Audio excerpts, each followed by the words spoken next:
Hi friends, আবার একটা নতুন ব্লগ নিয়ে চলে এসেছি। তো এখন দুপুর হয়ে গেছে, আমাদের রান্নাবান্না সব হয়ে গেছে, পুজো ছাড়া যেগুলো সকালের কাজ সেগুলো সমস্ত কিছু হয়ে গেছে।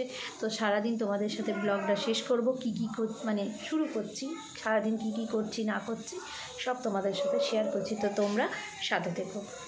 তো দুপুরে খাওয়া দাওয়ার পরে একটু মনে হলো যেন দুধে সিদ্ধ পিঠে বানানো যাক। তো তার জন্য মা রেডি করতে শুরু করেছে। আর তোমাদেরকে তো এইবারে পিঠে আমি দেখাতেই পারিনি, কারণ সংক্রান্তির দিনে যেদিন পিঠে বানানো হয় সেদিন আমি ছিলাম না, তো সেই জন্য বানানো তোমাদের দেখাতে পারিনি। তো তোমরা জানো যে এটা কিভাবে বানায়। চাল গুঁড়িটাকে গরম জলে মেখে আর এই যে পুর দিয়ে সিদ্ধ করতে হয়, তো এরকমভাবেই করা হয়েছিল। আর তারপরে আমি একটু বানিয়েছিলাম গাজরের হালুয়া, কারণ শীতকাল চলে যাচ্ছে, একটু গাজরের হালুয়া না খেলে হয়। তো তার জন্য একটুখানি বানিয়েছিলাম গাজরের হালুয়া। তা করতে করতে সন্ধেবেলায় আরেকটা জায়গায় গেছিলাম। তো তার আগে তোমাদের দেখিয়ে দিই আমি হালুয়াটা কিভাবে বানালাম। ওই প্রথমে কাঠবাদামটা একটু হালকা তেলে ঘিয়ে ভেজে নিলাম। তারপরে আমি অন্যবারে কী করি, তোমার কুড়নি দিয়ে কুড়ি, কিন্তু এবারে আমি মিক্সিতেই গ্রাইন্ড করে নিয়েছিলাম, কারণ কম সময় ছিল হাতে, তার জন্য। তারপরে একটু ভালো করে ভেজে নিয়ে আর দুধ দিয়ে এই দেখো রেডি করে নিয়েছি। তো তারপরে সন্ধেবেলায় চলে গেছিলাম খাদি মেলা। আর বাঁকুড়াতে কিন্তু বেশ অনেক দিনই বসেছে খাদি মেলা, তো যাওয়া হয়নি। একটু সন্ধেবেলায় বেরিয়েছিলাম, একটা বন্ধুর সাথে দেখা হয়ে গেল, তারপরে ওতে আমাদের চলে গেলাম খাদি মেলা। ওরও হাতে সময় ছিল আর আমারও হাতে সময় ছিল। বাবু গেছিলো টিউশনি, তো বললো যাবে, আমি বললাম চলো তাহলে ঘুরে আসি। তো খুব সুন্দর খাদি মেলাটা, ভালোই লাগলো, অনেক কিছু জিনিস বসেছিল। তো চলো তোমাদের পুরোটা একটু ঘুরিয়ে দেখাই। অনেক কিছু ছোট্ট জায়গার মধ্যে হলেও কিন্তু অনেক কিছু বসেছিল।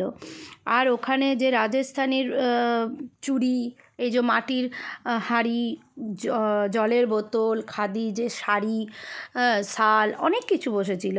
তো মোটামুটি খারাপ লাগলো না, আমার খুব ভালো লেগেছে।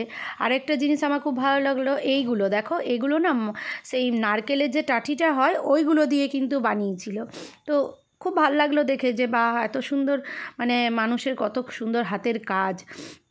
আর ওখানে জুয়েলারিও ছিল, ব্যাগও ছিল। তো আমার ফ্রেন্ডও ওর মেয়ের জন্য একটা জুয়েলারি নিল, কারণ ওর মেয়ে নাচও শেখে। তোমরা আগেও দেখেছো তাকে, ওর বার্থডে বাড়িতে আমরা গেছিলামও কিছুদিন আগে। তো ওখানে গিয়ে আমার একটা ছোটোবেলাকার বন্ধুর সাথে দেখা হয়ে যায়, কারণ ওরও বাঁকুড়াতে বিয়ে হয়েছে, আমারও বাঁকুড়াতে বিয়ে হয়েছে। আমরা দুজনে একই ক্লাসে পড়তাম দুর্গাপুরে। তো ওর জন্য ওর সাথে আমার দেখা হয়ে গেল, দিয়ে ও আমাকে বলছে কর আমার একটু ভিডিও কর। আর একে তোমার দেখায়, ও কিন্তু বুঝতে পারছিল যে আমি ভিডিও করছি, তার জন্য ও পোজ দিচ্ছিল। আর এই দেখো, এইটা হচ্ছে আমার ফ্রেন্ড, ওর পুরো ফ্যামিলি মিলে গেছিলো, দুটো মেয়ে, হাজব্যান্ড মিলে গেছিলো। তো ওটাই ও বলছিল যে একটু ভালো করে ভিডিও কর। আমি ওটাই বললাম যে আমার মাকে ভিডিওটা দেখালে আমার মা খুব খুশি হবে। তো সেটা শুনে বলছিল হ্যাঁ তুই কথাটা ঠিকই বলেছিস। তো এরই সাথে ব্লগটা শেষ করছি। হ্যাঁ, তোমাদের কেমন লাগলো তোমরা কিন্তু কমেন্ট করে জানিও।